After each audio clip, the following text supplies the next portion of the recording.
नमस्कार दोस्तों, बहुत बहुत स्वागत है आप सभी का हमारी 2 मिनट स्टोरी पे। दोस्तों, आज की कहानी बहुत ही खास है। आप लोग पूरी कहानी सुनिएगा और प्लीज़ बताइए कहानी कैसी लगी। और अगर आप नए होंगे तो मेरे चैनल को सब्सक्राइब जरूर कीजिएगा। आज की कहानी है एक ऐसी कॉलोनी की जहाँ की फैमिली अधिकतर बच्चे बाहर पढ़ाई कर रहे होते हैं या पति शिप पर गए होते हैं 6 महीने के लिए।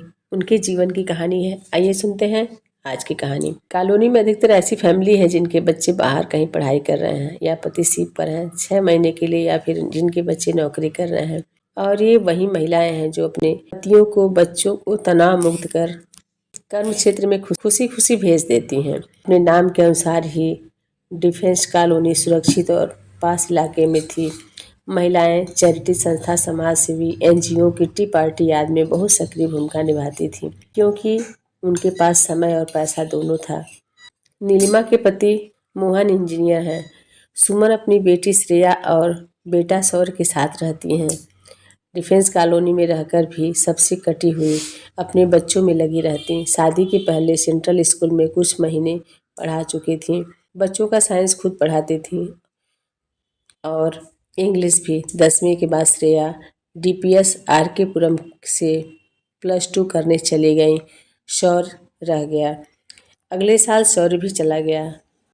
सुमन के पति रंजय साल में 6 महीने शिप पे रहते, बाकी समय में दोस्तों, रिश्तेदारों और सुमन के साथ बिताते। उनके चले जाने पर सुमन को अकेलापन महसूस होने लगा।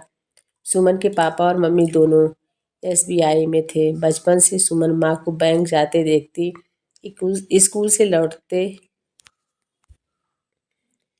स्कूल से लौटने पर दोनों बहनें ताला खोलती। सुमन को लगता, काश माँ मेरी सहेलियों की माँ की तरह गरम गरम कुछ खाने का बना कर देती। पर माँ 5 बजे के बाद थकी हारी आती। यही छोटी छोटी बातें उसको हाउसवाइफ बनने के लिए प्रेरित किया। पढ़ी लिखी होने के बाद भी माँ कुछ पूछने पर बोलती, ट्यूशन वाले सर से पूछ लो बेटा, मैं बहुत थकी हूँ। उमा आंटी के हाथ का खाना खा खा कर उब गई थी, पर माँ से कहने पर उनका जवाब होता, आंटी से जो पसंद हो बोलकर बनवा लो। और सुमन रंजय से शादी के बाद नौकरी छोड़ दी। छुट्टियों में 2 बार से सुमन गौर कर रही थी, दोनों बच्चे आते तो दोस्तों में, मोबाइल में व्यस्त हो जाते। सोच के रखती, ये बनाऊंगी, खिलाऊंगी बच्चों को, साथ मूवी देखने जाऊंगी, कहीं घूमने साथ साथ जाएंगे, 1 महीने में 1 साल की कसर पूरी कर लूंगी। पर उनके कपड़े धोना, सुखाना, प्रेस करना, कमरे ठीक करना, मेरे हिस्से में यही सुख आया। इतने पैसे चाहिए।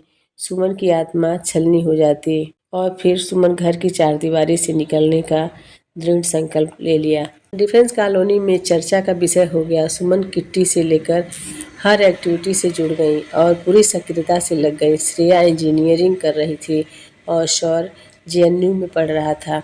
छुट्टियों में बच्चे घर आए तो सुमन पांडिचेरी गई थी। ग्रुप के साथ 4 दिन बाद आई, चाबी बगल में देकर चली गईं। श्रेया और शौर्य गुस्से से भरे बैठे थे।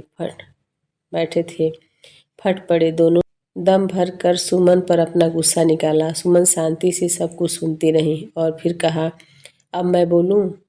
मैंने अपनी खुशी, इच्छाएं, सपने, सब कुछ तुम दोनों की परवरिश और पढ़ाई को भेंट चढ़ा दी। तुम्हारे पापा की कमी को भी पूरा किया, क्योंकि 6 महीने वो घर से बाहर रहते हैं। तुम दोनों जब बाहर चले गए पढ़ने तो एक एक पल तुम्हारे इंतजार में बिताया, और जब तुम दोनों आए तो तुम्हारे नज़र में मैं घर में रखी बेकार की वस्तु बन गई। मुझे इग्नोर कर दोस्तों के साथ समय बिताना और घर में रहने पर फ़ोन पर व्यस्त रहना मुझे कितना छलनी करता है, तुम जानते हो? कभी तुमने सोचा मैं नौकरी नहीं की बच्चों को पूरा समय प्यार दे सकूं, और इसका फल मुझे क्या मिला? अब तुम दोनों मेरे हिसाब से एडजस्ट करो, क्योंकि कल तुम्हारी नौकरी लग जाएगी और मैं यहाँ अकेले रह जाऊंगी। डिप्रेशन की शिकार बनने से पहले संभाल लिया है खुद को।